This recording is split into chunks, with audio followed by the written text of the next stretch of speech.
Assalamualaikum warahmatullahi wabarakatuh. Selamat datang di Uci Artia Channel. Di video kali ini saya akan membahas tentang soal UTBK SBMPTN. Jadi buat teman-teman kelas 12 yang sudah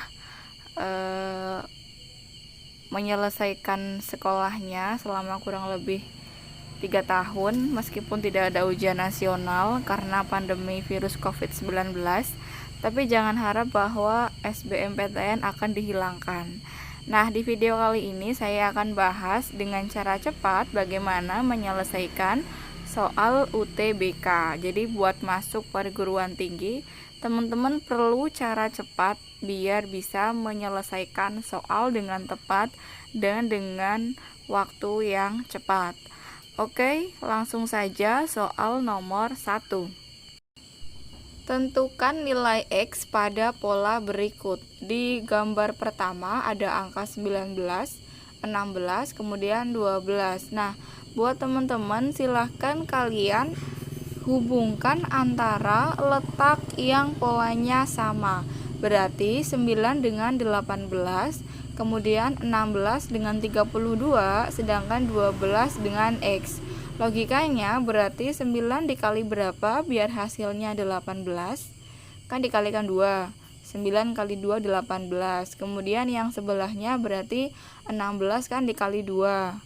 Yang 9 dikali 2, yang 16 juga dikali 2. Berarti yang 12 pun dikalikan dengan 2. Hasilnya berapa? 24. Jadi nilai X-nya sama dengan 24. Jadi jawabannya yang mana? Yang G. Soal nomor 2, perhatikan gambar di bawah ini. Yang pertama ada angka 11 dengan 4, kalian jumlahkan maka hasilnya 15. Kemudian ada angka 3 dengan 7, dijumlahkan hasilnya 10. Yang ketiga ada angka 10 dengan 9, hasilnya 19. Nah, kemudian kalian lihat angka yang di bagian atas. 15 itu berasal dari 0 ditambah 15. Kemudian 10 itu berasal dari 10 ditambah 0. Nah, sekarang 19 itu merupakan hasil dari A ditambah 8. Maka di sini berapakah nilai A-nya? Berarti kan 11 ditambah 8 biar menghasilkan angka 19. Jawabannya yang mana? Berarti nilai A-nya adalah 11. Yang E. Itu ya, perhatikan pola bilangannya. Soal nomor 3, jika X adalah bilangan genap dan Y adalah bilangan ganjil, maka yang merupakan bilangan ganjil adalah titik-titik dari A, B, C, D, E yang menghasilkan bilangan ganjil itu yang mana? Nah, kita bisa mendefinisikan dari soal bahwa X adalah bilangan genap. Berarti kita tentukan dulu bilangan genap terkecil, yaitu angka berapa? 2. Nah, sekarang kemudian yang Y. Y adalah bilangan ganjil. Nah, bilangan terkecil dari bilangan ganjil adalah angka 1, ya. Berarti bilangan genap yang terkecilnya adalah 2. Kemudian bilangan terkecil dari bilangan ganjil adalah 1. Nah, sekarang kita masukkan ke dalam soal bahwa X-nya 2, Y-nya 1. Nah, untuk yang A sebetulnya adalah bentuk dari X kuadrat min Y kuadrat. Tapi teman-teman gak perlu mencari bagaimana memfaktorkannya. Teman-teman cukup memasukkan nilai X dan Y-nya.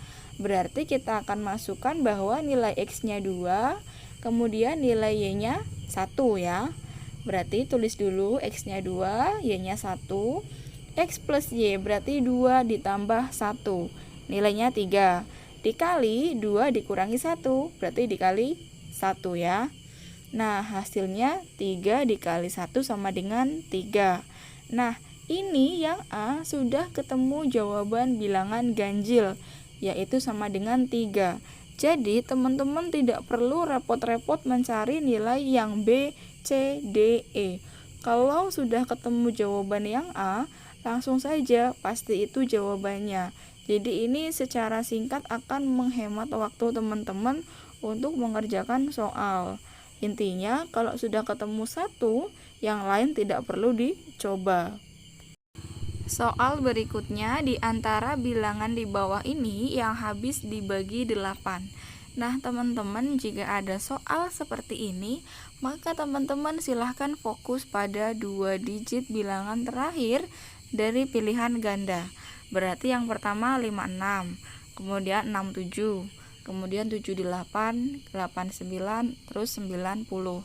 Nah, berapakah 2 bilangan terakhir yang habis dibagi 8? Kalau memang tidak ada 2 bilangan digit terakhir yang habis dibagi 8, maka teman-teman fokus di 3 bilangan terakhir dari pilihan ganda. Kita lihat dari yang A, ada angka 56. 56 itu habis dibagi 8, yaitu 7. Ya, berarti teman-teman tidak perlu mencari yang lainnya. Jawabannya berarti yang A. Kemudian soal berikutnya adalah tentang operasi bilangan pecahan ya. Di sini pecahan desimal.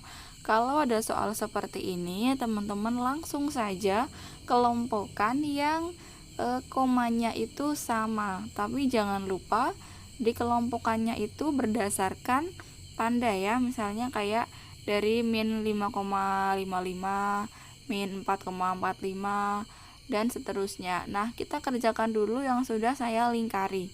Nah, di situ berarti tinggal fokus kepada 5,65 dikurangi 2,25. Hasilnya berapa? Kita kurangi dulu 0, kemudian 4, kemudian koma 3. Berarti 3,40.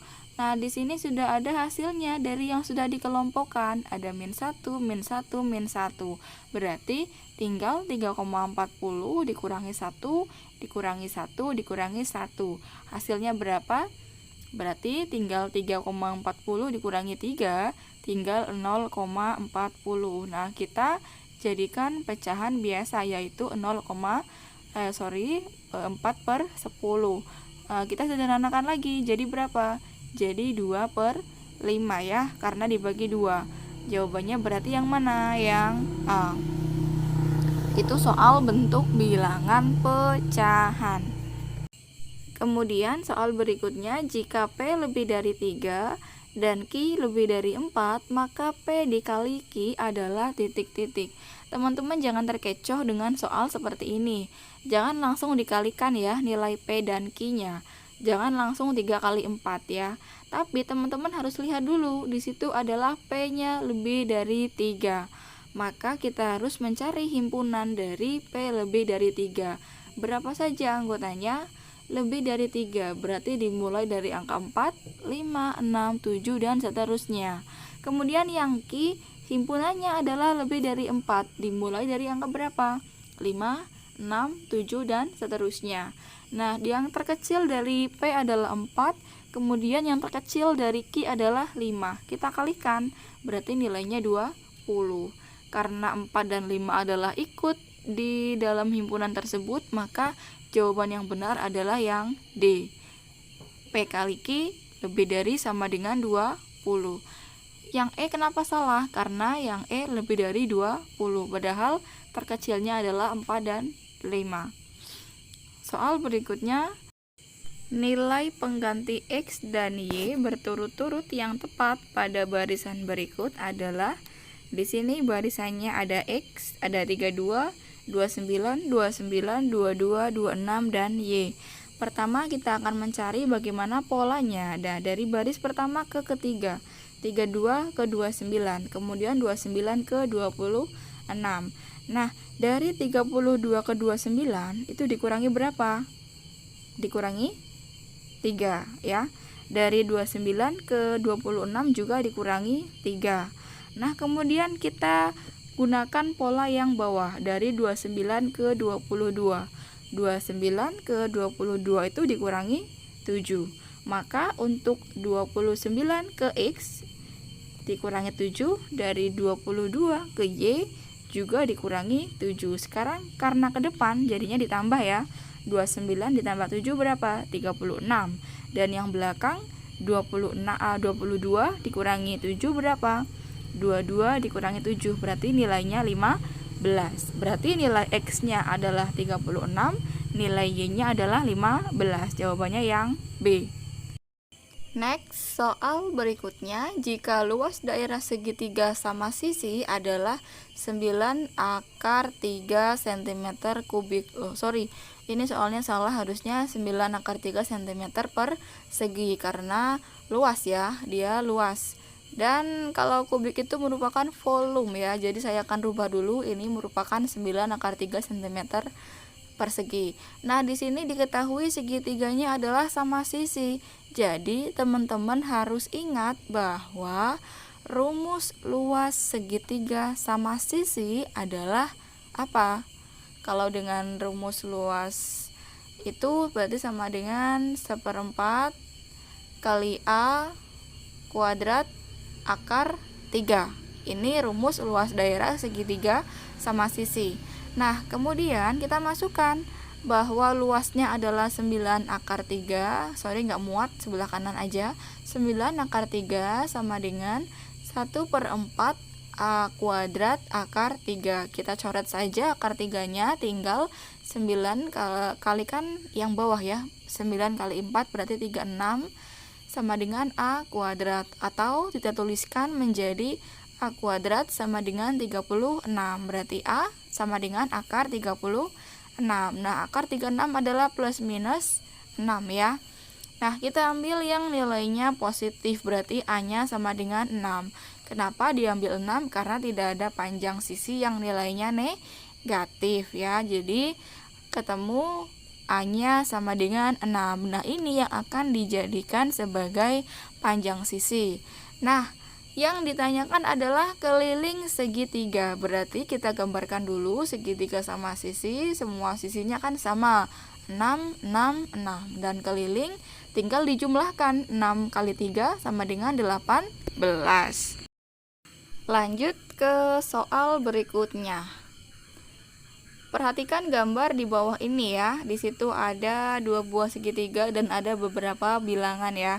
Kita harus menemukan pola bilangannya. Pertama, kalikan saja dulu. Coba 8 dengan 9. Ada angka 11, ada angka 83.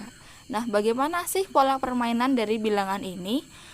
Kita kalikan dulu. 8 kali 9 ya, 72. Dan ada angka 11, diapakan biar jadi 83. Maka 72 ditambah dengan 11, berarti sama dengan 83. Nah, polanya juga digunakan sama di sebelah kanan. 5 kali 6 sama dengan 30, ditambah 8 sama dengan 38. Mudah sekali ya teman-teman, jawabannya yang B. Kita masuk ke soal berikutnya.